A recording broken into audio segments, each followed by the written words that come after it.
Have you ever enjoyed the taste of kimchi or haggis or pickled pig's feet?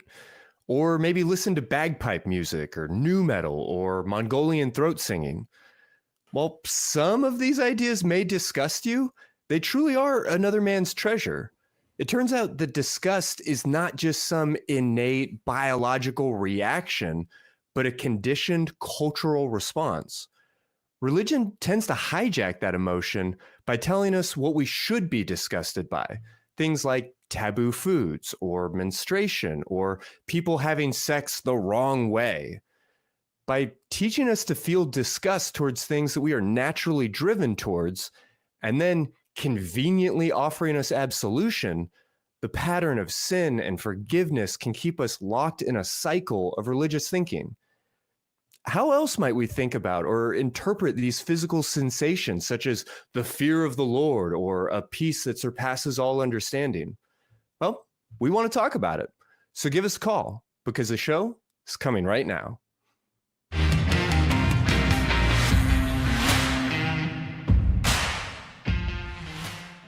All right, welcome everyone. Today is March 16th, 2025. I'm your host, licensed professional counselor Christy Powell, and joining me today is Professor Richard Firth Godby here, one of the world's leading experts on disgust and emotions. He's a writer, researcher, and consultant in the history, language, science, and philosophy of emotions, and the distinguished professor of liberal arts and humanities at Washington University. Richard, really excited to have you on. It's great to be here. Thanks for having me on. It's about time. I'm glad to be here. Yeah, no, I saw you on Talk Heathen a good while back and thought, man, why do I not get to co-host that show? So I had to bug our producer. I'm very glad to be here. Yeah, it's good. Bug him more. That's what he's there for, after all. Sure. Well, we're going to get into all kinds of things today. I mean, of course, on Talk Heathen, we're open to all of your questions about religion, secular humanism, atheistic morality, cosmology, philosophy, science, history, life, the universe, and everything. But today, I'm really hoping to get some spicy calls about emotions, about what they mean, where they come from, and how we might want to think or feel about them. Richard, who are you hoping to hear from today? I'm hoping for the same. I'm really interested in the aspect of emotions and religion and how they work with each other. I'm particularly interested because I tend to find a lot of Christians I speak to have no idea how deeply embedded emotions, particularly the one I like, disgust, is in their religion. And, you know, if you read the Bible closely, you'll discover that sins are basically that which disgusts Yahweh. That's what they are. And so I'd love to hear from people who want to either challenge that or know more about that, or tell me how I'm a disgusting sinner and why, and I will attempt to. But I'm not sure I can, but hey. Hey, I mean, people will hold on to their beliefs as tightly as they need to, and I can respect that because, you know, oftentimes we'll get callers calling in saying, I have proof of God, and you start to ask questions, you boil that down, and the proof is just this feeling, this sensation that they have inside their body. And while that doesn't make for like a good, logical, philosophical argument, I can relate to it. You know, for me, it wasn't until I started to like understand and study hypnosis or started to like understand sort of the manipulations of worship music and some of these things that my faith really started to crumble. Yeah, it's an element that is core to all religious belief. People believe because it feels good, ultimately. All these apologists that come out with the Kalam and all of that, they are finding reasons to justify their feelings, their emotions. That's not necessarily negative. Emotions are a way that we inform ourselves of things, an extra linguistic form of data, if you like. But it's not, then they are fallible. And I think one of the key differences between people who think of themselves as skeptics and people who think of themselves as faithful is that skeptics will try to understand and regulate the emotional input of the data so that it comes first, whereas the religious will try to manipulate the data to the feelings. It's there, and it's so often missed, I find, in discussions on this topic. Yeah, I hear that. And at the same time, while skepticism is a beautiful aspiration, I feel like people often in our community will go kind of in the other direction where they're like, well, I'm without feeling. Like I don't have feelings. All of my thoughts are purely rational, which any therapist will tell you right away. The person who says that he is strictly logical and has no feelings is just in total denial about where that logic is actually coming from. Is that fair to say? Oh, absolutely. I was once given a talk about emotions, and the guy challenged me on this. He said, but I'm completely rational. I completely decide things logically. I said, why do you do that? I said, well, you see, I love maths. I went, well, can you just stop me there? What do you do? He said, I really love maths. Right? I love it. I'm like, so it's emotional then, isn't it? Yeah. Stop for a minute and went, oh, maybe. So not a bad thing, just a thing to be smart about, to be thinking about, to be asking good questions about. So whatever questions you have, whatever is on your mind today, Talk Heathen, a product of the Atheist Community of Austin, is a 501c3 nonprofit organization dedicated to the promotion of atheism, critical thinking, secular humanism, and the separation of religion and government. We're a live call-in show, and we have open lines. So get your calls to us now at 512-991-9242 or from your computer at tiny.cc/callth. But first, I want to bring in our producer, Richard Gilliver, for our Talk Heathen to Me segment. Richard, what have you got for us this week? Howdy. I have got a question of the week for you, but before I do that, I want to have a little bit of a rant. In last week's show, one of our callers said atheists say, well, God designed everything, so who created God? And I stated that I don't say that, and I think it's a silly thing to say. And I have been called out on this by some of our viewers. So I want to give a more in-depth explanation because I was using a shorthand on the call, and I really can understand why people might be confused by what I said. So thank you to some of those people who pointed this out, and I'll explain why I say some shortly. When I hear atheists ask who created God, it is usually in response to theists making an argument, such as things that begin to exist have a cause, and go on to say something like, and that cause is God. The special pleading of the Kalam. Yeah, exactly. And that was what I was thinking of when I was responding to the caller last week. An atheist will then ask, well, who created God?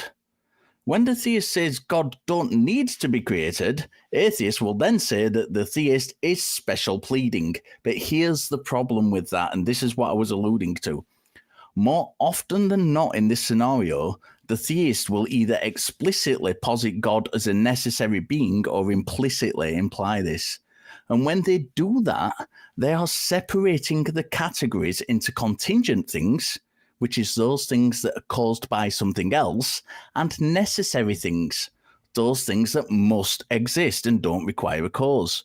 So to say that the theist is special pleading is both misusing the special pleading fallacy and making a category error. It is, as I said on last week's show, silly.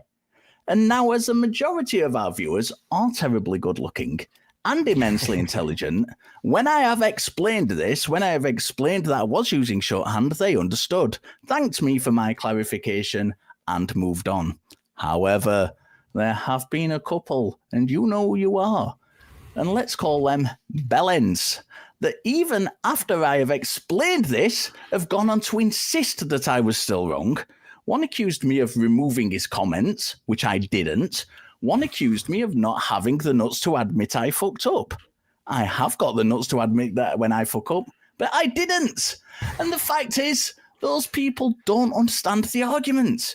And simply accusing someone of committing the special pleading fallacy when they are not is both lazy thinking and poor argumentation. And the sad thing about this is that there are so many legitimate ways to show theists who make this claim that they are making bad arguments. And so many atheists don't employ them in favor of making bad arguments themselves. Yet another demonstration that we have that atheism doesn't equal skepticism, and atheists can make poor arguments just as theists can. So to those who ask for clarification, thank you. And I'm sure I speak for all our hosts when I say we enjoy being challenged. And if we make mistakes, we do want to know about it. But to those who outright ignored my explanation or claimed I was being dishonest, fully, from the bottom of my heart, fuck off. So anyway, that's out of the way. I needed to get that out of the way. Yeah, no, let's start the show off on a feisty note. Let's do it. Yeah. It's the question of the week time. So question of the week. It's last week we asked you, why did Jesus skip his high school reunion? And here are our top 3 answers. Johnny and Katie had a tough time choosing because they were also good as usual. But that said, they chose number 3, Miranda Rensberger. Jesus actually did go to his high school reunion, but nobody recognized him because he bleached his hair and got blue contacts. Gentlemen, what are you thinking on that one? You know, I would think that that's the Jesus that they're looking for, but, you know, it's messy. Number 2, Phil Honig said, why did Jesus skip his high school reunion? Luke 4:24. I tell you this, Jesus added, prophets are never welcome in their hometown. That's smart. That's smart. Yeah. I dig that. Number 1, X Million said Jesus skips the reunion because he's embarrassed that he still lives at home with his dad. It's great work. It's great This work. is genuinely the first time I've read these out, so I'm seeing these for the first time. The prompt for next week is most surprising thing in God's browser history. Enter your best answer below the video in the comments, and next week we will reveal the top 3 answers. But of course, as usual, I need to ask you two gents, what do you think the most surprising thing in God's browser history is? I'll start with Richard Firth Godby here. Well, apart from all the porn. The porn. This is a guy who likes to watch, isn't it? Is all throughout the Bible, this guy is watching, this guy is helping, this guy is getting involved, this guy is sending people to do things, and he's doing things himself. I think he's got quite a filthy browser history, personally. It's shocking. Yeah, and his search terms are shocked. surprisingly specific. Something about being Yes. omniscient. Yeah, he's got a thing about bears and things. It's very strange. Christy, your answer, please, if you don't mind, sir. Yeah, the most shocking thing that I was uncomfortable seeing was end of the world 2025 ? It's just not something that I was hoping that he would be looking up. Yeah, when you've got Jesus having to look that up, we are in for a bit of a problem. Thank you, guys. For everyone else, put your answers in the comments, and we will read your answers out next week. I'm handing it back over to you two. I'm jumping out. Cool. Well, thank you so much. We've got a few calls on the line. We're definitely open to a few more. First, let's go to our crew cam and thank all of the hardworking folks that come in and make this show hum. Appreciate y'all. Thank you very much. All right. And with that, I suppose let's go ahead and take that first call from Jasmine, if we may. Yeah. All right, Jasmine, you are on the line. What's on your mind today? Hi.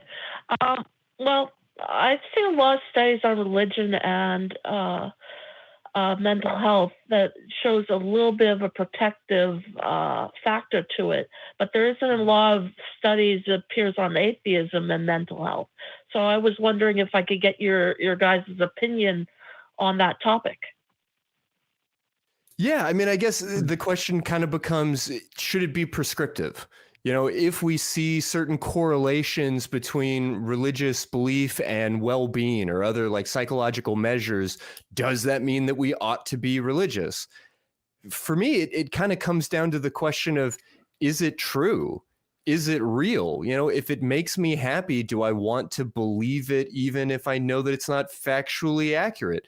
It can definitely get very messy from there, and we can get more into it. But Richard, I want to hear your point of view on all this. Yeah, I mean, there are some studies into secular mental health and non-religious mental health, and they tend to find one of two things. One is that the real strength, the real mental health help is in belongingness. It's in groups. It's in people forming groups. So if you are non-religious, but you are part of a group, I don't know, maybe they're called something like the ACA, I don't know, something like that. If you're a part of a group, you will find quite often that mental health it helps because we are a social animal. Part of our makeup is to be part of groups. We like these groups and it helps us go. There's even evidence people live a very long time, the longer they've got a group. Centennials are often people who still have a very social life, it turns out. And belongingness is very important.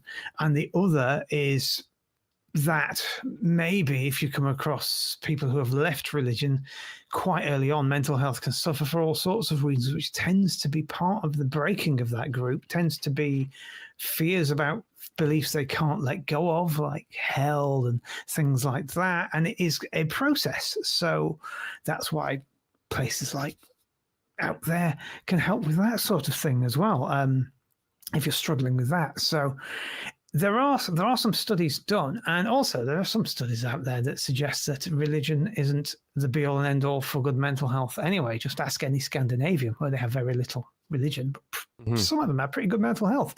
They're very happy people, according to the stats anyway.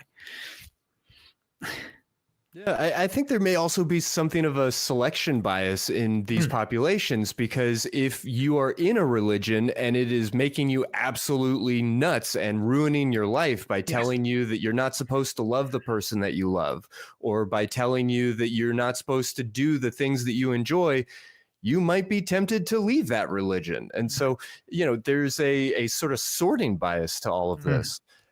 Jasmine, how's all this landing for you? Well, I just think like a lot of it's based on emotion, right? Of course, it's group, but religion. The main pull of religion is emotion, and since Richard, you specialize in disgust, a lot of religion pulls in disgust based off of in group, out group, sexual preferences. It's all based on emotion, and with the secular group, it's I guess you have to approach it differently, because there isn't the same sort of ideological framework as religion. Yeah, I mean, some religion does have a tendency to other, not the other groups. In fact, most religions will other the other groups and will base a lot of their own identity on what they are not, as much as what they are. So I am not Muslim, I am not atheist, I am not Presbyterian, I am not Methodist, I am not Hindu, I am not whatever. And so othering does take a large part of that. And othering is a very complicated sort of cluster of emotions around it, one of which is disgust. There's also this building of hatred, this building of distance, all sorts of things that taps into the whole in-group, out-group response that we naturally have. And you're right to say, I think, that that's harder to do outside of religion, to find that kind of a group. It's often why people find themselves humanists. For example, I'm a humanist, and I am in that kind of a group, in that I have a set of sort of ideas and beliefs and people around me. And I guess if you're being completely honest, and everybody should be with themselves and their feelings, I do also other religious groups. I say I am not them. I am not one of these religious people. I am not one of these people who believe these things. I am not one of these people who have these beliefs. Because othering can be very, very bad. It can be the worst thing. But it's also completely natural and what humans do as part of their identity. So it can happen. And I do take your point, it is harder because there's not a top-down force saying, this is your identity, they are not what we are, this is what you are. There tends to be more of a bottom-up kind of thing happening outside religion, where you take it from the bottom and work upwards. So yeah, it is a good point. I'm wondering why you're asking, though. Is it just curiosity or?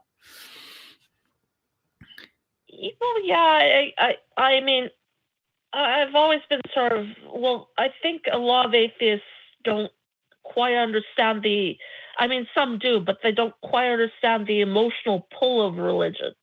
It's not about rationale. It's about in-group, out-group, the emotional high that the religion gives you. You can't just rationalize that away. And that's where religion can dominate. Yeah. So again, it kind of comes to a question of should, right? Like, should we apply rationality to religion, or should we feel comfortable with just saying, well, it makes me feel good? Richard, how do you feel about that notion of, I want to believe as many true things and I want to believe as many true things and as few false things as possible, if that is not necessarily leading to health or happiness or well-being? Is it still a valuable maxim? I think it is, because well-being is a complicated thing. It depends what you mean by well-being. I think I always have a greater mental, personal, and intellectual well-being if I know that I'm not being duped, if I know reality, and if I have the honesty to say I don't know and I don't know, rather than trying to find some spiritual shaped box to fit in the hole. So I think there is a well-being element to wanting to know more true things and fewer false things. And I think you're right. I think there is a question of, yes, there's this emotional element to it. And yes, it's very comforting to have these beliefs and religions. But the hard part is finding a way to say, yes, but is that enough? Is that right? If it's not true. And you will have people, religious people, I'm sure we've all come across, who say they don't care what the science is, they don't care what the reality is, they want to have their religion. I guess some of us are the opposite of that. We don't care what the religion says, we don't care how fuzzy it makes us feel. We want to live in the real world as it actually exists and find our well-being there. Yeah. Well, want and can both come into it, because once the toothpaste is out of the tube, sometimes if you come to the realization that there is no God, it doesn't necessarily matter if you miss your church, if you miss your community, if you miss your prayer, it starts to feel empty and you can't necessarily go back to not knowing. Yeah, that's why so many people struggle when they leave a religion, because of that conflict, that they've changed their beliefs, and you can't really pick your beliefs. Anybody who says you can, I want them to believe right now that Paris is the capital of Japan. So you can't, it's beliefs come upon us. We develop them. They're a sort of almost a desire-based process. We can curate them, but maybe not control them. Yeah, we can't control them. We can curate them, right? And so once you come to a belief, there is no God, but you're still part of this church, you still have this social thing, you still have these emotional attachments, you still have these tendrils of guilt, as Douglas Adams would describe them, attaching you to your home and your life. But you don't have what makes that group exist, which is the God. So it can be really tough and really difficult. And I think that sometimes when you have these mental health surveys, they're looking at atheists in that part of their journey, and then looking at nice, comfortable, happy believers and trying to compare them. And that's not a like-for-like comparison. That's just, as you say, selection bias again. Mm-hmm. Where does that leave you, Jasmine? I mean, does this impact sort of your ambitions or the way that you see the world?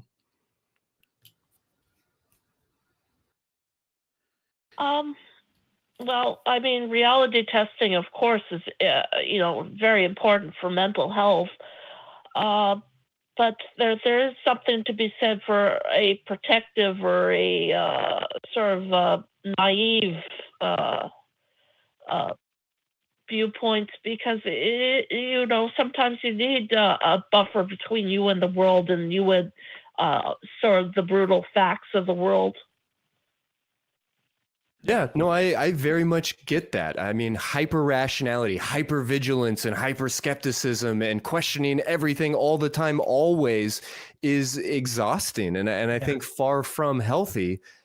But what do we make of that? Like, are we, Richard, would you recommend that we all have like a little bit of delusion as a treat? How do you manage that and keep it quote unquote healthy? Well, the good news is we've all got a little bit of delusion as a treat anyway. It's just the way it is. For example, I am absolutely gorgeous. So that's a fact. We all have some kind of delusion about the universe. And so there are things that you will cling on to, things that you believe, things that you will have that will comfort you. And it's like the guy I spoke about earlier, the guy who said he's perfectly logical because he loves his maths. We all have things we have loves for that we think are perfectly normal. I mean, if I said to that guy, you know what, I really don't like mathematics at all, I actually can't stand it, he'd look at me like I was some kind of, well, heathen. Apostate, yeah. Some apostate.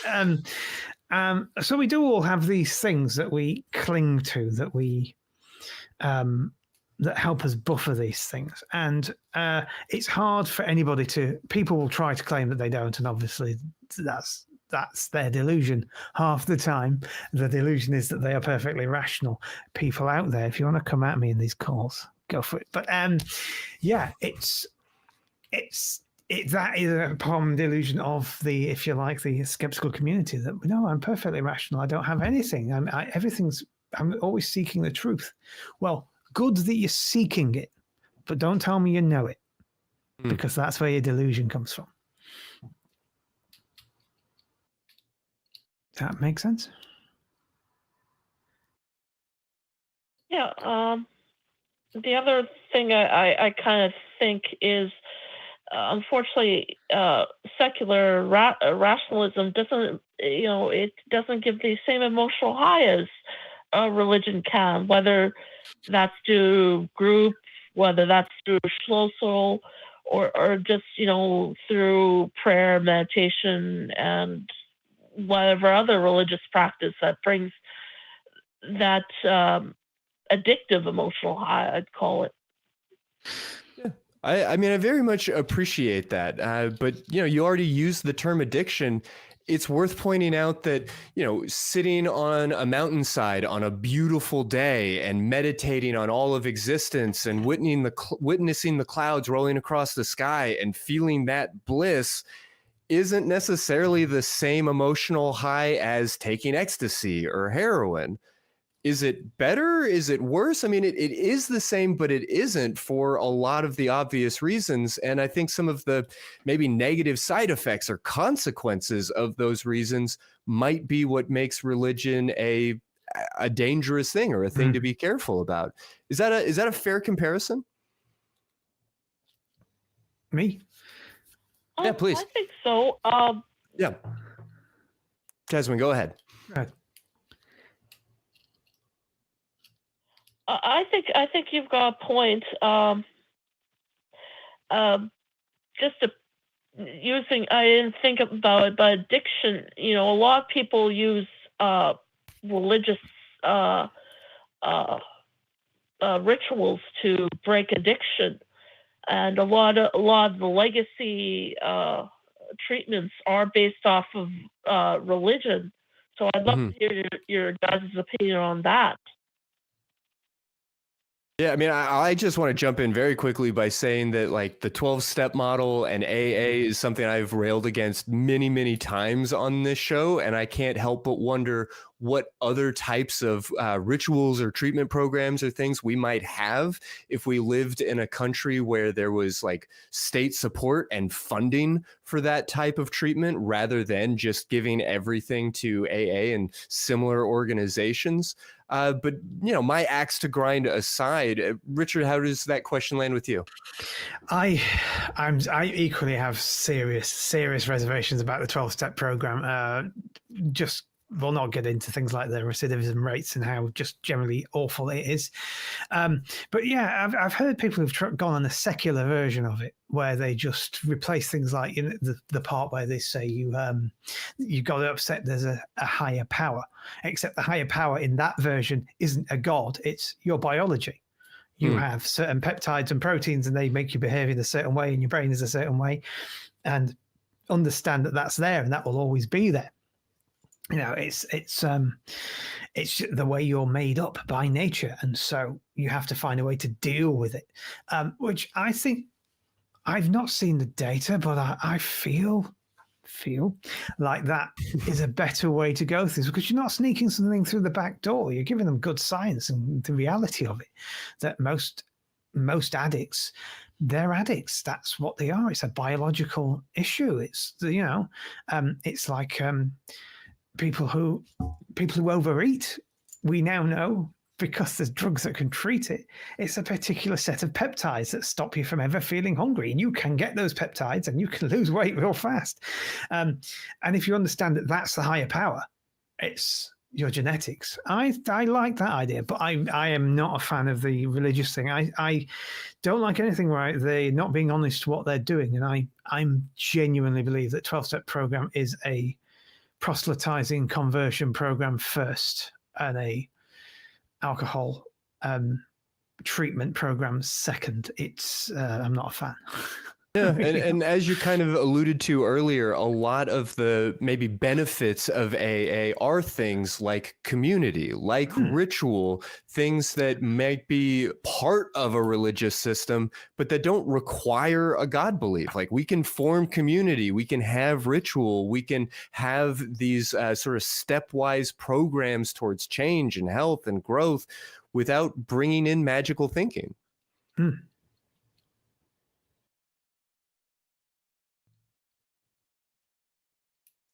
What do you think of the secular versions of the legacy or the 12-step programs?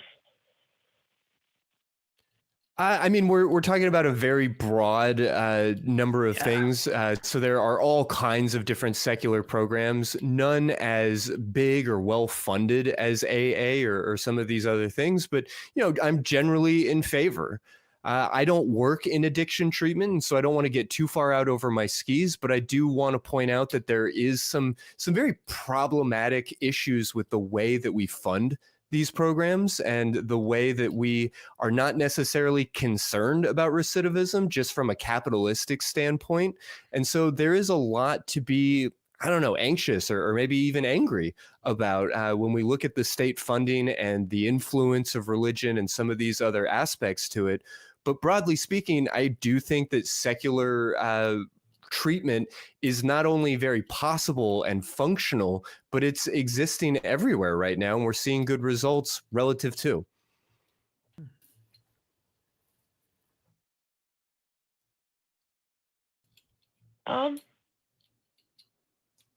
Okay.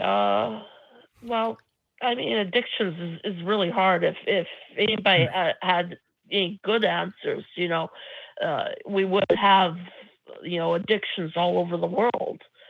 But quite often, people only have access to these legacy programs. There's no other options depending on your country or your healthcare systems or whatever. So would you recommend that over nothing, for example? It depends, but very possibly. You know, when I work with clients, I will often talk to them at the very beginning about how so much of my approach is based on mindfulness and compassion-based therapies, that we are not here to beat ourselves up or to shame ourselves into change, but rather to support ourselves, to love ourselves as a way of watering ourselves as plants to see us grow.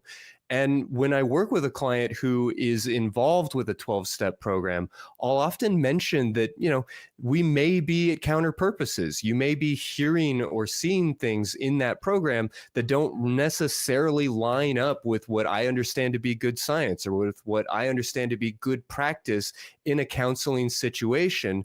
And that's one of the things that we try to kind of discuss or work around. However, I never, ever, ever tell somebody who comes to me for counseling, oh, you need to get away from that. Oh, that's a bad idea. Oh, that's a bad thing. You know, I trust people to be experts on themselves, and I offer what information I can and what support I can. And sometimes we do find ourselves at cross purposes and have to talk through that. Other times people do willingly choose to leave AA or whatever else for some other program. But oftentimes, probably the majority of the time, they're there because it's offering them some benefit, and they're able to continue seeking that benefit. And if that means changing their higher power from a God figure to themselves or their biology or however they need to frame it, we work together on that idea. So yeah, writ large, not a fan of 12-step programs. Very angry about the way that our government helps to fund and support these programs at the expense of other possible treatment options. But I would never pull somebody out of a program like that unless they chose to. Yeah, I mean, I'm in a country with a government that actually tends to fund other treatment programs more often.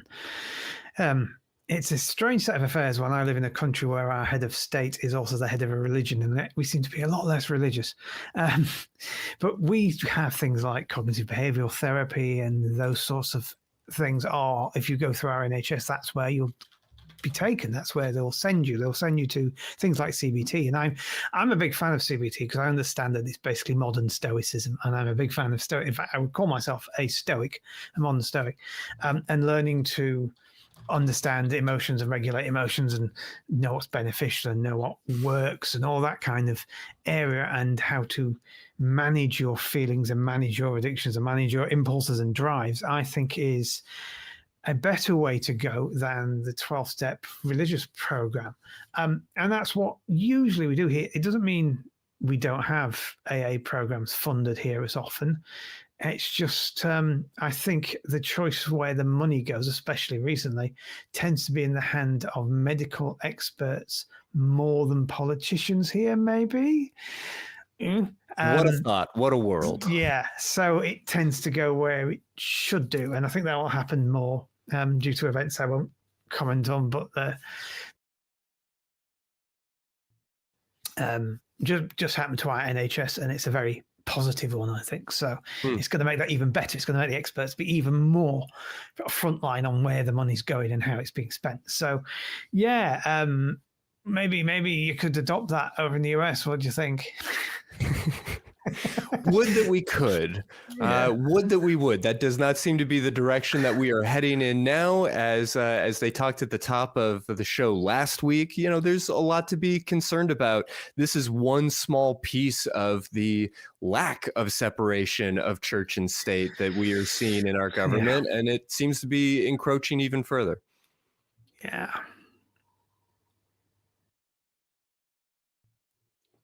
Well, I think for me, pure CBT, cognitive behavioral, same complaint I have with sort of atheism, and that it doesn't sort of it focuses on the rational, and it sort of the emotional is pushed to the wayside. Or at least that's my feeling or my sense of the. Yeah, I mean, you're not wrong when you're talking specifically about CBT. I mean, it is a form of a cognitive therapy. So it is going to be very focused on sort of your beliefs from a mental standpoint, from a very thinking, very heady standpoint. Myself personally, I mentioned a moment ago that I focus on mindfulness-based therapies and compassion-based therapies, and those both really encourage you to be connected to your body, to bring your emotions, to bring your whole self into some of these decision-making processes. CBT is well proven to be a remarkably effective therapy for a great number of people. But if you scratch the study on a lot of those, if you scratch the surface on a lot of those studies, we see pretty quickly is that if people drop out of the program, they're not necessarily included in all of those metrics. And CBT does have a high dropout rate because some people just do not resonate with it. So if it's working for you, if it's valuable for you, there's good science to support why CBT is a very useful and effective therapy. But it may not be the right fit for everyone. And that really does matter. If you have found yourself working with a therapist and not really satisfied with the results or with the experience, it might be worthwhile to look at different models, things that perhaps do bring your emotions or the rest of your body into the experience. Yeah, and it all comes down to choice, doesn't it? And that's something that, unfortunately, because of funding in some cases, you don't have much choice. That's the program. I see you on Tuesday. It would be good if we had a range of choices, because there are many, many tools and many, many ways to do this. And so wouldn't it be a wonderful world if you could choose which path you wanted to take, rather than kind of being urged to one that puts money in the pockets of churches, frankly. That would be nice. Yeah, just to tack on one more thing, Jasmine, I'll say that, there is a danger of overly maybe shopping for a therapist. If you find yourself in a therapeutic relationship and you are just not satisfied, I do want people to be curious and to look around. It may not be that you have a bad therapist. It may just be a bad therapist for you. All the research supports the idea that more important than the therapy that's being used, or the type of therapist, or where they went to school, or how old or experienced they are, like, none of those things seem to matter nearly as much as the relationship.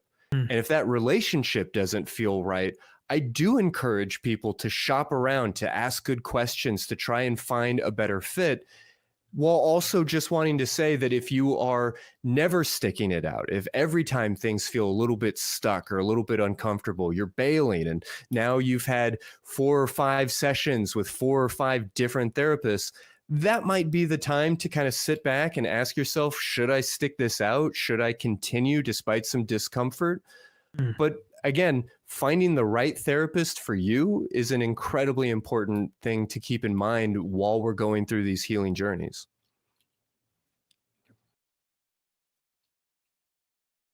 Most certainly. But it brings me back to atheism and why it doesn't work for me, because to me, atheism is just sort of the icy peaks of rationale and intellectualism.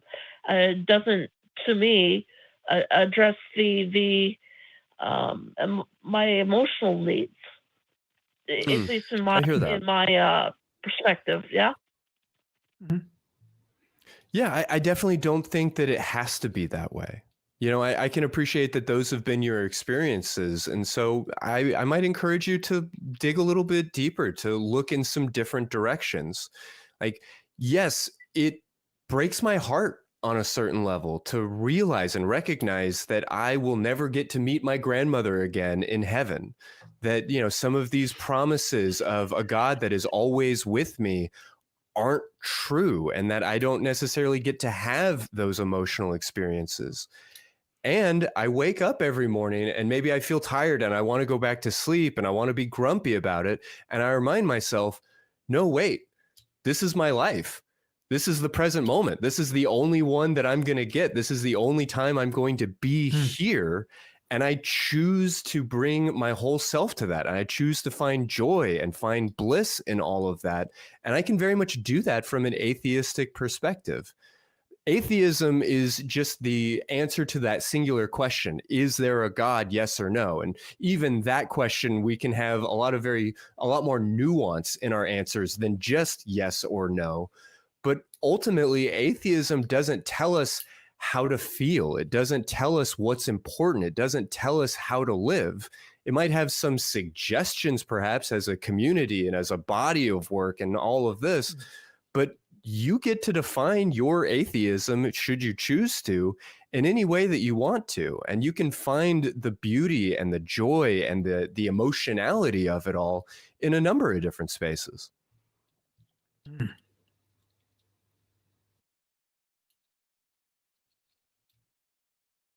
Yeah, that's certainly a good perspective to take, I guess, but it's not one that I take to. Yeah, I mean, how you feel is how you feel. It's true. Yep. But I do wonder what might be nagging at you, or maybe even what prompted your call to try and get some clarity at any of this. Well, I wonder why I cling to theism, and I sort of refuse to, uh, really adopt the fully the atheist perspective, and I keep coming back to emotional needs of some sort. So, but maybe maybe I just don't have the right perspective on atheism. I don't know. I'm wondering if you are. I mean, as Christy just said, that atheism is an answer to a particular question, much as theism is an answer to a particular question, and all the rest of it, all the community, all the groups, all the belonging, all that, to me is a separate thing. I don't wrap the answer to that question around with my friends and my family and the groups I'm in. Even as a human, even as part of British humanists, I'm not a humanist necessarily because of the answer to that question. It's a community of, using that terrible term, free thinkers and skeptics that like to answer bigger questions and look at lots of different things, and various other communities and things that I'm part of. And then there's this thing that people ask me, do you believe in God? And I say, no, it's way over there. It's this other thing. It's not, I guess, a core part of my identity. It's just something I'm interested in and find fascinating, if you like. It's an interesting question. And I think perhaps that's one of the key differences between, if you like, this side of the fence and the theist side of the fence, in that the answer to that question is the core almost of the belonging, is the core of the community. It is what the community is based around. Now, here I am talking on the ACA, which sounds like I'm contradicting myself, because obviously I'm in a community that has, I'm in a group that has atheist and community in its name, but it's about more than that, really. It's about, that separation of religion and government and all that sort of thing. So maybe from my perspective, the reason I couldn't go to the theist side of the fence is because this one thing would suddenly become almost everything. And that to me is kind of unnerving. I'd rather have this one thing that's interesting. Is there a God, isn't there?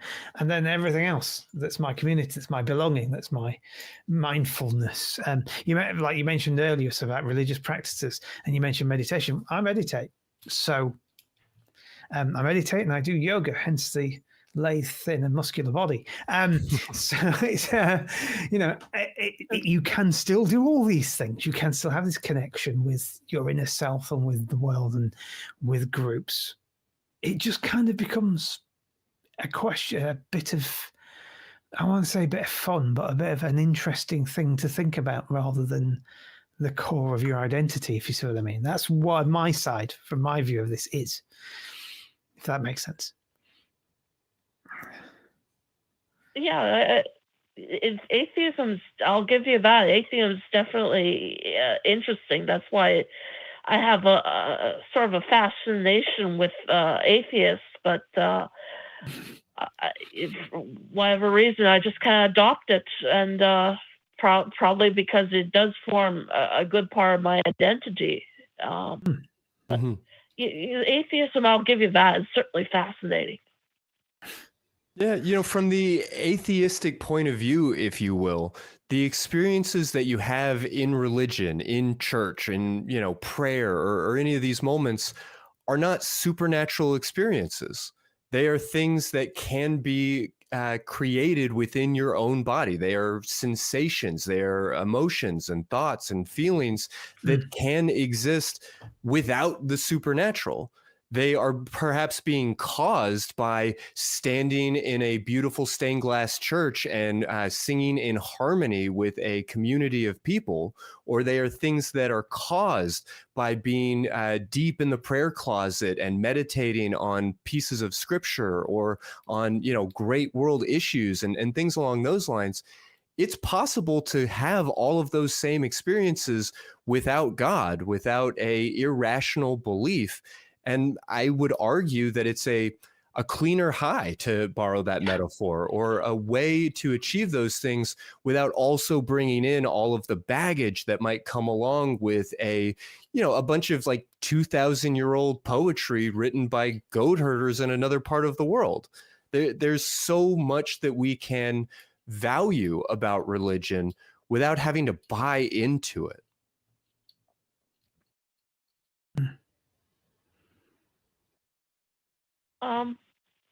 Yeah, that's true.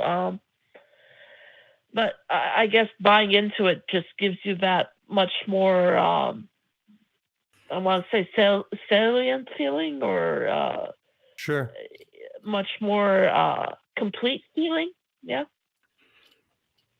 Yeah, I very much get that. I don't mean to repeat myself, but to my mind, that's comparable to saying that, I feel true bliss when I take some sort of drug, and I'm going to keep doing it, rather than saying, oh, well, if my body is capable of experiencing bliss, maybe I can find that through meditation. Maybe I can find that in a way that is a little bit more grounded, a little bit more rational or safe, and that doesn't come with some of these negative side effects. I do believe that same level of saliency, that same level of imminence, that feeling deep in your body, can be achieved through non-religious means. I myself grew up in a very evangelical environment. I fell under the Spirit of the Lord. I prayed in tongues. I did all of this wild and goofy shit that at the time was deeply emotional and sincere and very like true to my body. It was not necessarily the same religious beliefs as a like staunch Presbyterian, but it was for me very real and imminent. And later in life, I have found so much of these same mental states through trance, through hypnosis, through meditation, through, things like yoga, like Richard mentioned. These things are just part of having a human body, and there are ways to access them if it's important to you that don't necessarily require, taking on some of these irrational thoughts. Yeah, I was just thinking, actually, the last time I went to a soccer game, when my team scored, a 6'8", 250-pound man who I didn't know picked me up and hugged me and kissed me on the forehead and put me down. It was a moment of absolute and pure bliss. So you can get it outside church, that kind of bliss. It was incredible. And so it's there. There are ways to access that. Just find yourself a 250-pound, 6'4" guy. Yeah. So, Jasmine, I hope that we've given you a lot to think about and helped you kind of wrap your mind around any of this. Is there anything else that you wanted to just touch base on or maybe kind of circle back to before we start to wrap up? Yeah, just that the DSM-5 has no... it does address sort of spiritual, issues, but it doesn't address religious trauma, and that religious trauma isn't a category currently in the DSM-5, if I'm not mistaken. No, that's true. Folks like Marlene Winnell and others have worked to perhaps include it in future editions of the DSM. As somebody who works in religious trauma, I have somewhat mixed feelings about that. I do think that there would ultimately be some benefit depending on how the next version of the DSM is sort of broken down and how it's organized. But to say that it's not in there, it might be a little bit of a misnomer, because we already have so many diagnoses that are centered around trauma, and the source and the nature of that trauma, whether it was a car accident or a hiking accident or a murder or a, abusive parent, trauma is trauma. And the source of it matters, and there are like important distinctions to be had. But I would say religious trauma is covered by the DSM, and folks who are struggling with nightmares of hell, folks who are struggling with loneliness or isolation because of the messaging that they grew up with as a kid, they are experiencing trauma in exactly the ways that the DSM describes.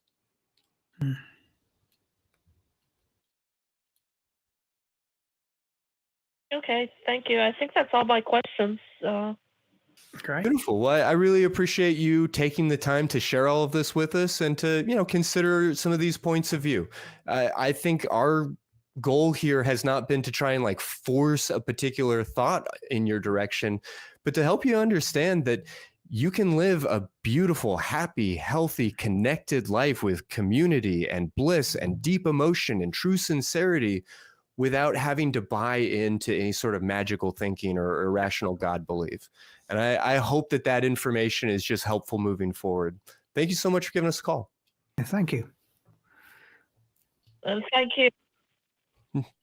Take care. All right. Well, we do have some more callers on the line. I want to make sure that people know that they can send in a super chat. We are accepting those super chats, and I'm going to read some here after our very next call. We do read those out on the air, so get them into us. We also have merch. Get your Talk Heathen merch at tiny.cc/merchaca. Tees, hoodies, crop tops, hats, tumblers, mugs, the whole gambit of good stuff. Of course, please like this video and subscribe to the channel. Enable notifications. All of that good stuff helps us to get the good word out onto the waves. Actually, I'm sorry. It looks like we lost the call that I was just about to go to. So let me get my program here refreshed and we'll get headed in that direction.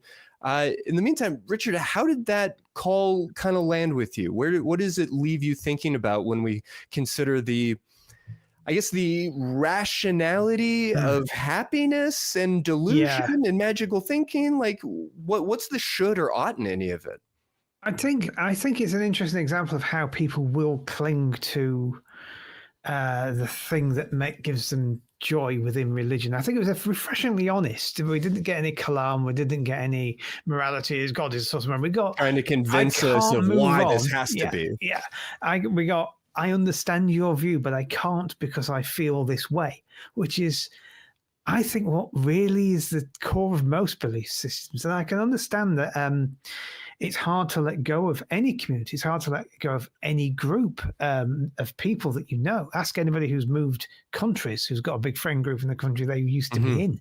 That's hard if you've got to do it. And so I was really interested in how kind of open and honest she was about that, and how it was clear that I felt like there was more going on, and I didn't want to pry too much because I feel in her case she needs to work through it and think about it herself rather than teasing things out. But yeah, I am of the firm opinion that she is the majority of the reasons why people are not atheists, rather than any Kent Hovind argument about rocks, frankly. Right. So, yeah. No, and I appreciate that sort of stripped down honesty of it, like you said, that there wasn't some effort to convince us through, some philosophical explanation for God, or, by telling us to look at the trees or any of these kinds of things, that it's really does come to our emotionality. And I absolutely respect that if you are walking away from a religion like Christianity, you are in many ways losing connection and tie to close family and to friends, and those relationships can be really threatened. You're losing your church community and your connection to like a larger society. You may be losing your belief in an afterlife and like the safety of going to heaven, the comfort of an all-loving, omnipresent God who is always with you and around you. Those are a lot of things that may not be real on a certain level, but they're still hard to give up. Yeah. I mean, they are. I mean, an example for anybody watching at the moment. If you are a supporter of a football team, or any kind of sports team, you're a big supporter, you love that team. I want you to imagine one day realizing they're terrible and you want to move on and support somebody else. How hard would that be? That team is part of your identity. Now, dial that up to a million. I've been a fighting Texas Aggie for some 20 years, so yeah. You're not wrong. To a million. Dial it up to a million, and that's what you've got with someone who's on the verge of religion. It's sort of, but that's my team. I know they're terrible. I've realised they're terrible. I accept they're terrible. As a guy who supports, sorry, J-Liver, Sheffield Wednesday, I absolutely get that. They're terrible. They're rubbish. But they're my team. They're my dad's team. They're my granddad's team. It's just the way it is, you know. And this is just a tiny, tiny, tiny, tiny version of what somebody leaving a religion is feeling or is on the edge of it. It's like, they're terrible. Oh dear. Yeah, I'm curious about the the toothpaste back into the tube metaphor of it, or perhaps any deconversion experience that you may have been part of. Is it possible to like rationally come to, oh fuck, I don't think that there is a God, but I'm gonna keep believing anyway. I'm gonna keep going to church anyway. I mean, how do folks manage that? I think we hear it all the time, don't we? We hear it's a journey, isn't it? It's not I believe that day and I don't believe that day. It's a struggle. I think I don't believe. This doesn't make sense. I'm going to get more information. It makes less sense. I'm going to get more information. It makes less sense. And then one day sitting and thinking, hang on, am I an atheist? Am I actually, I feel like you are looking into my head, circa 2011, maybe. Yeah. And that seems to be the thing. I mean, for me, it was never religion. I was brought up with a humanist father who was very much, sure, it's a load of rubbish, that stuff. So I never got into that. But I did get into things like tarot cards. And with me, I actually heard Orson Welles say the same thing. I was one day doing somebody's cards and I realized I was reading them, not the cards. The cards were just a tool for me to observe them. And that's the where clever the Hans data thing, yeah. was coming from, yeah. And so I had this moment of, oh, this is nonsense then. Oh. Okay, I'll keep doing it for a while because maybe it's just this once and maybe it is there. And eventually it came to me that clearly they're just not pretty pictures. That sometimes allow me to notice something. So it's, Yeah. No, I know we have other calls on the line and other things to get to, but I really appreciate Amanda Montell's writing on this subject in her book Cultish, where she talks about ritual time being this sort of set aside time where maybe we are allowed to sort of abandon rationality just for the moment. When you're a kid playing, you might know that you are not actually the daddy or the mommy or the cat in this little game of playing house, but you can lose yourself in that role. And I think as adults, we're allowed to do that too. We're allowed to choose to pretend, for instance, as we're meditating, that, we really are sending out love to the whole wide world. Even if we know that that's not a material, a quote, real thing, by choosing for the purposes of that ritual to really pretend, to really lean into it, we can achieve beautiful states of mind and really experience lovely things. And then the meditation timer goes off and we get up and we pack our cushion away and we can recognize that that's not real in a traditional sense, in a rational sense. Yeah, absolutely. There are times I'll do yoga in the morning and I'll hear the person because I have this app that's fantastic, and they'll say, now breathe into your leg. Of course, you can't breathe into your leg. Right. That's not how breathing works. But it's a if you like, a suspension of disbelief. Yeah, that actually helps. It's the falling in process. love with a really good film and being engrossed in the narrative, even if when it's over, you know that it was just a movie. Yes, absolutely. And it's great. Do that. Play. Adults don't play enough. The only thing we do is go and do sport or something like that. Yeah. And we turn our sport into work oftentimes. Yeah. So always a good advice whenever we're talking about mental health to increase the amount of play we experience as adults. Yes. So I want to thank Nero for a $5 super chat, who said, having worked in community-based cognitive behavioral therapy, it's leagues better than AA, NA, etc. in general, in my honest opinion. Love y'all.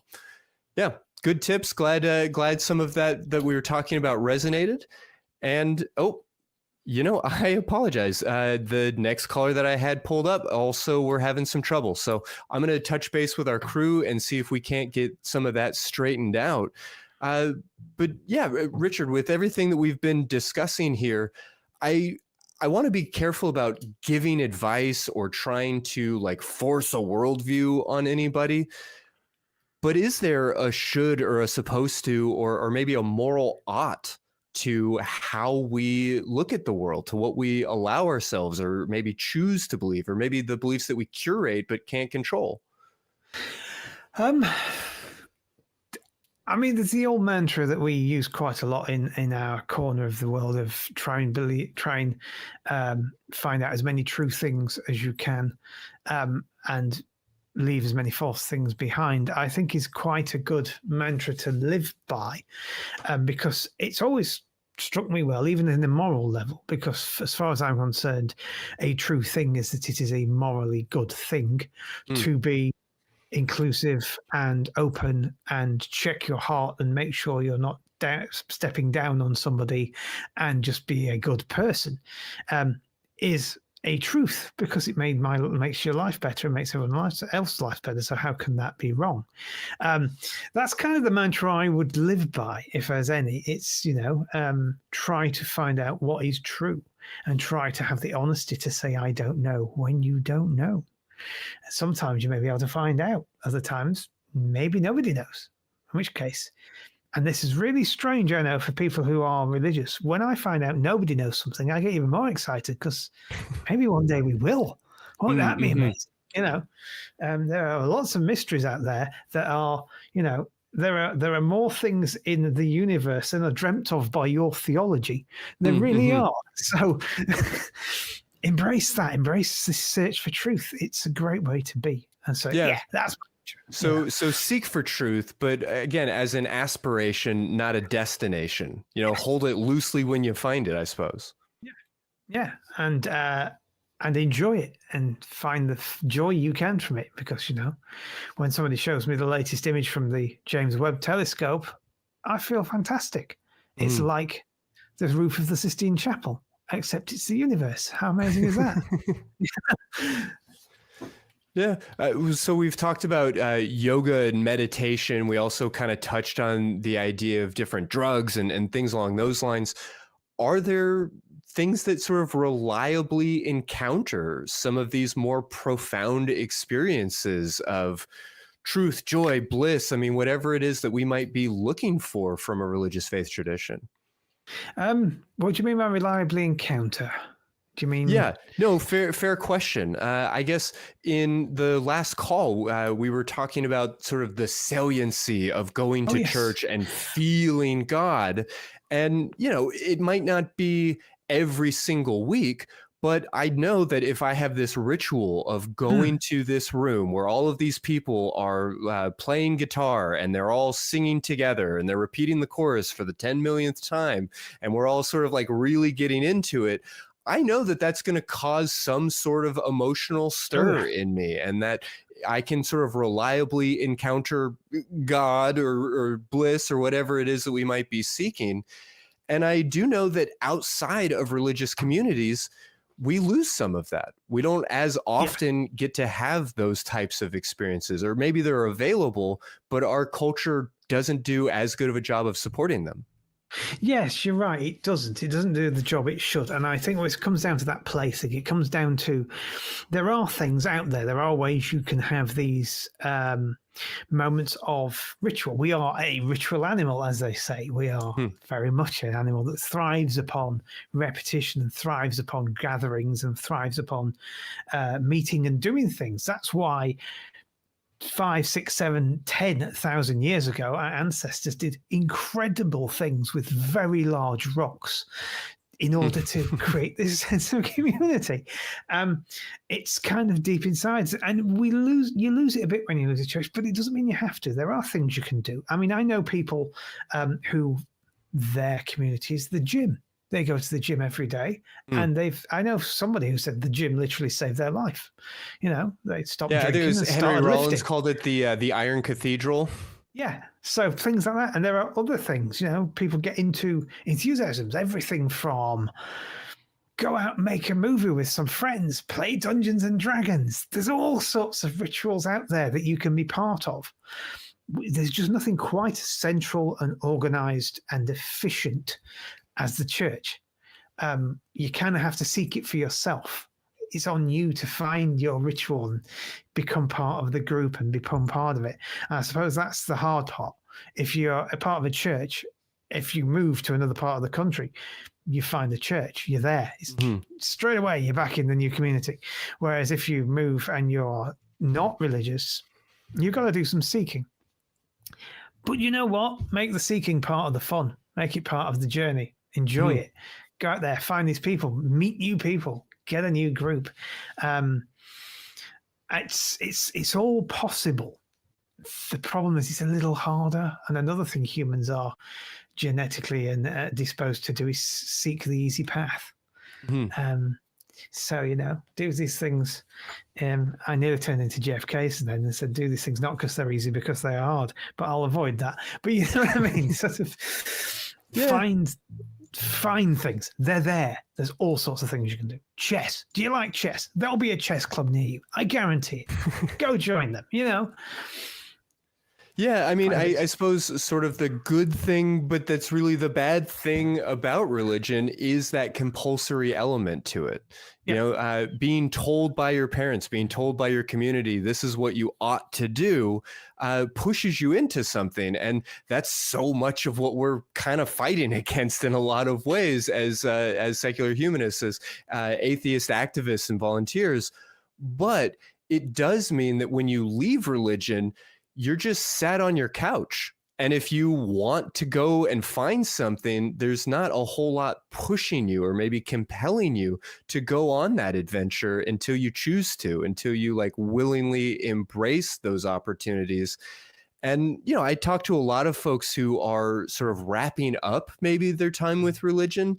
And it's natural to have maybe a depressive year where you just sit on the couch watching TV and you don't get out there and do things. But when you're ready, when you can, this community, these experiences, they exist and they're worth pursuing. Yep, sure. I'm just trying to think of something I've started doing recently and I can't, apart from the gym, which I've already mentioned. Yeah.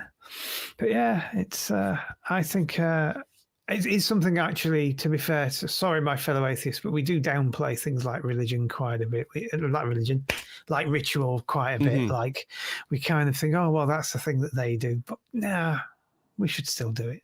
Yeah, that's part of being a person in a lot of ways. And I think reclaiming that is an important step in maybe healing from the loss of religion or maybe just embracing a worldview without it, is being willing to be silly in these sort of ritualistic set aside times, not to necessarily let our ritual time bleed into the rest of our life the way that religion can and the way that it can overwhelm us. And, even things like going to the gym, I mean, getting really passionate about your soul cycle class until it starts to rob you of the rest of your life.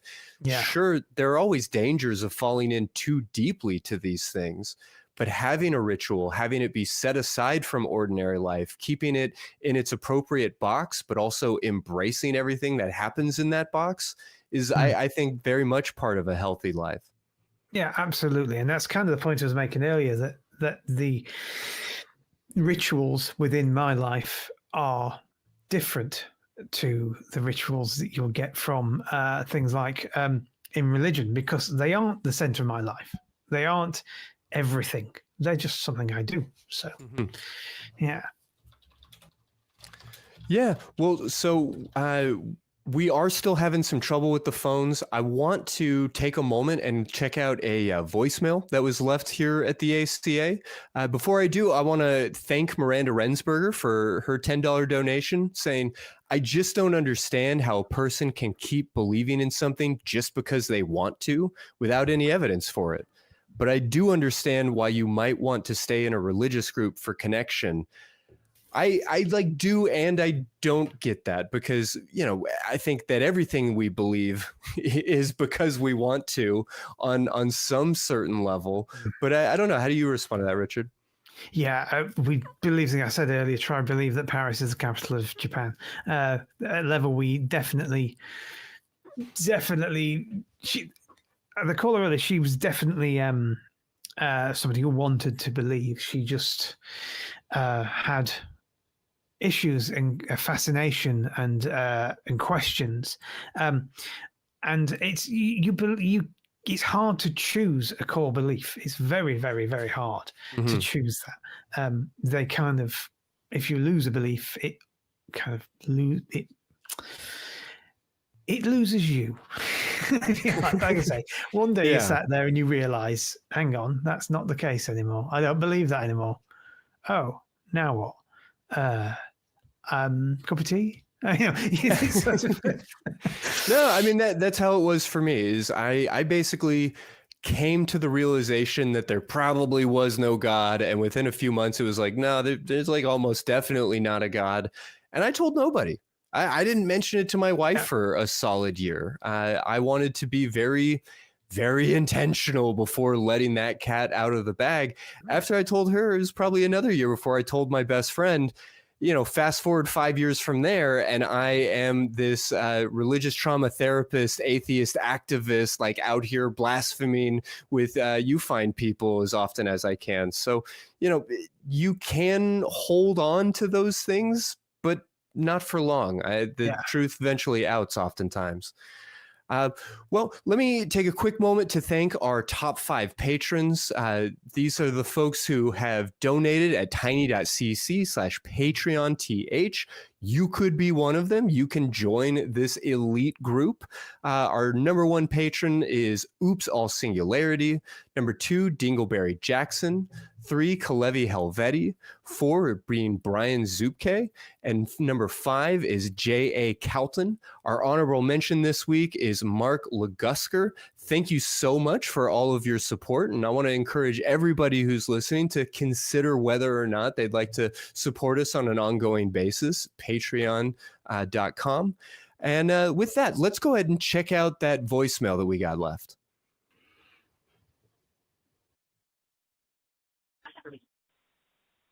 Hi, I didn't necessarily like it how you cussed me out in the show. Ha ha ha. Yeah, they get a bunch of these. You know, that is also, stop, that is also a fallacy. It's the fallacy of begging the question epithet. Being emotional does not show that you want to debate. It just makes you look like an idiot, which is exactly what you did. And is that wrong that I'm saying that? Well, what basis do you have for that? Goodbye. I could say more, but goodbye. Yeah, well, so Richard, I definitely didn't hear a lot of emotion in that comment.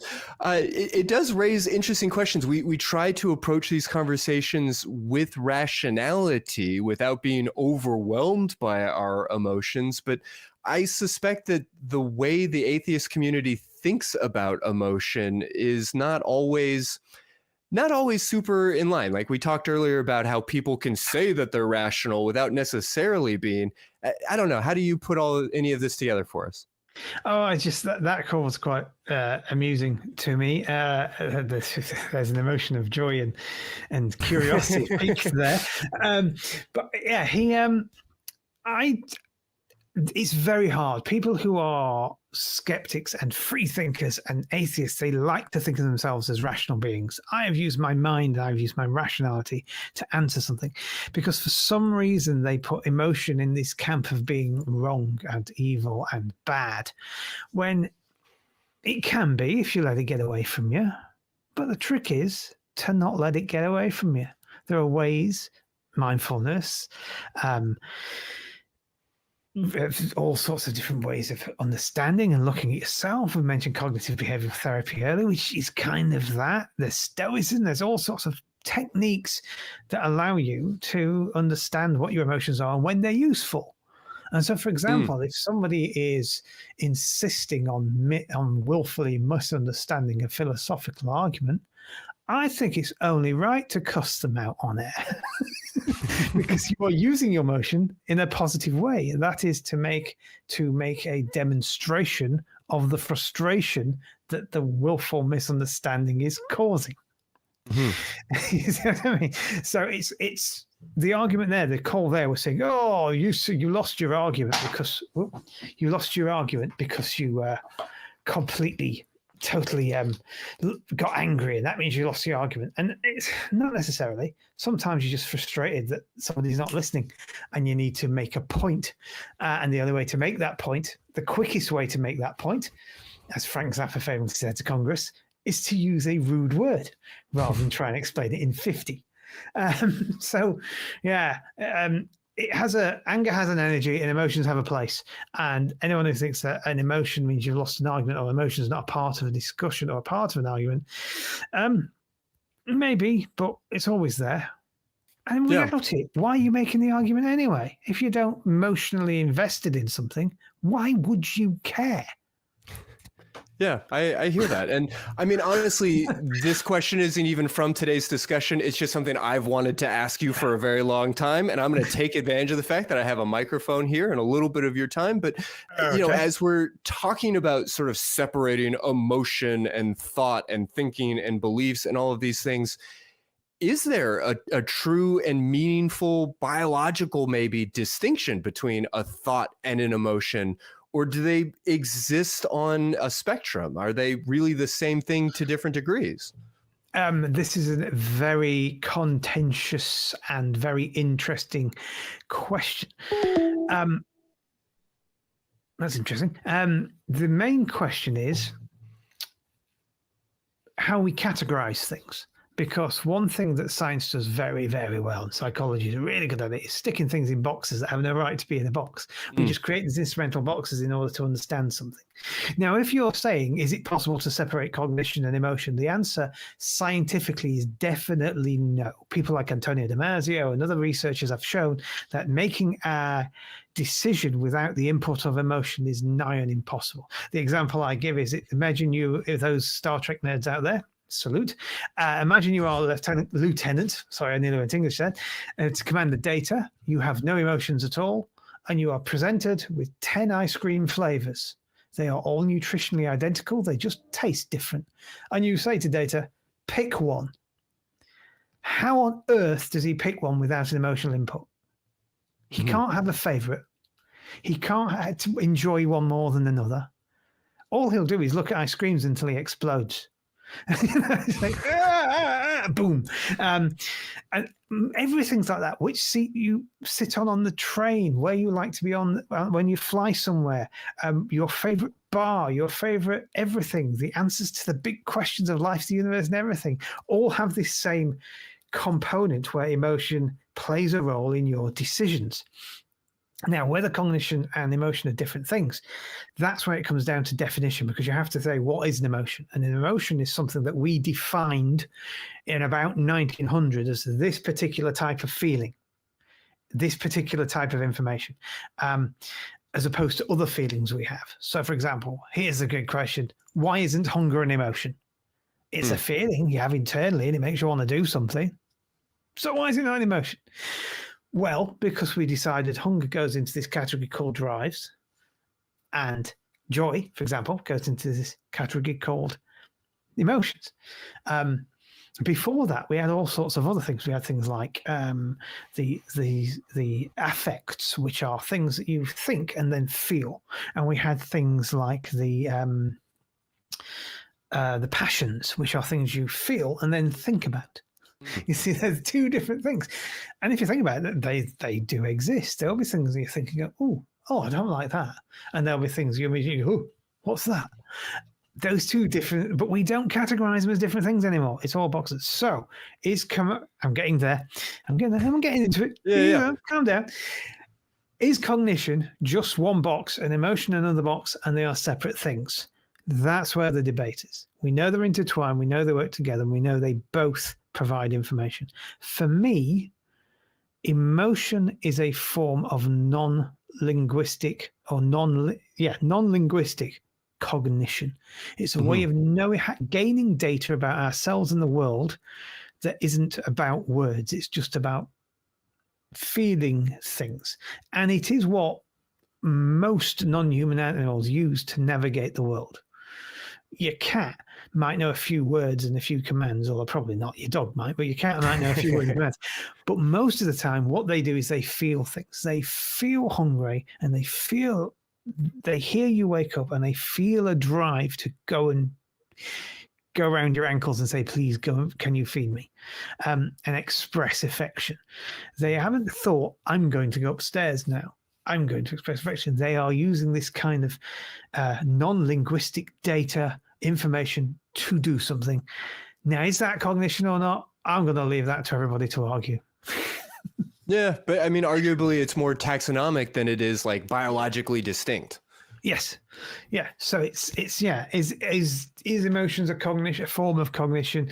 Well, yeah, maybe, but it all depends on how you box cognition. Is it all about linguistic information? Is it all about prefrontal cortex thinking and decision making, or is it about how you gather information about the world and process it and act upon it? In which case, being terrified and running away is as much a cognitive act as seeing something in the distance and wondering if it's dangerous. Mm-hmm. Yeah. Beautiful. Well, I have really appreciated these conversations. That's a question that's been rattling around in the back of my brain to share with you for a very long time now. So thank you so much for being here. Thank you so much to our audience for coming and sharing this experience with us. Remember, the prompt for this week is the most surprising thing in God's browser history. You can reply in the comments. Tune in at the beginning of next week's episode as we hit those top 3 answers. I want to just quickly thank again our producer, Richard, for coming out and talking with us today. Everybody else behind the scenes and all of their hard work for helping us be here.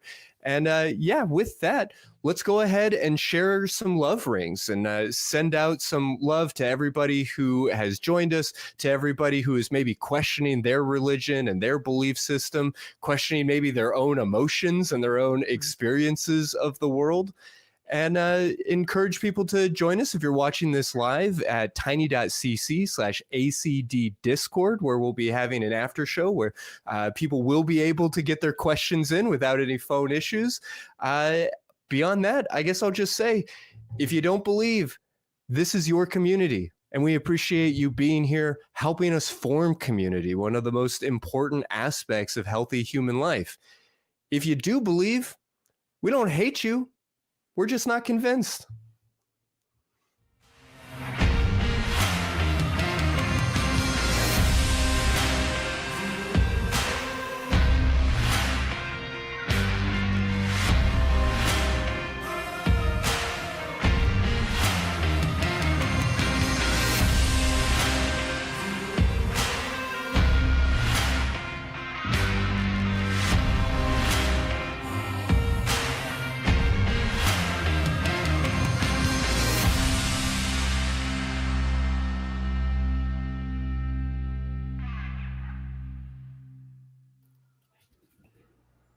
We want the truth, so watch Truth Wanted live, Friday at 7 p.m. Central. Visit tiny.cc/YTTW and call into the show at 512-991-9242 or connect to the show online at tiny.cc/calltw.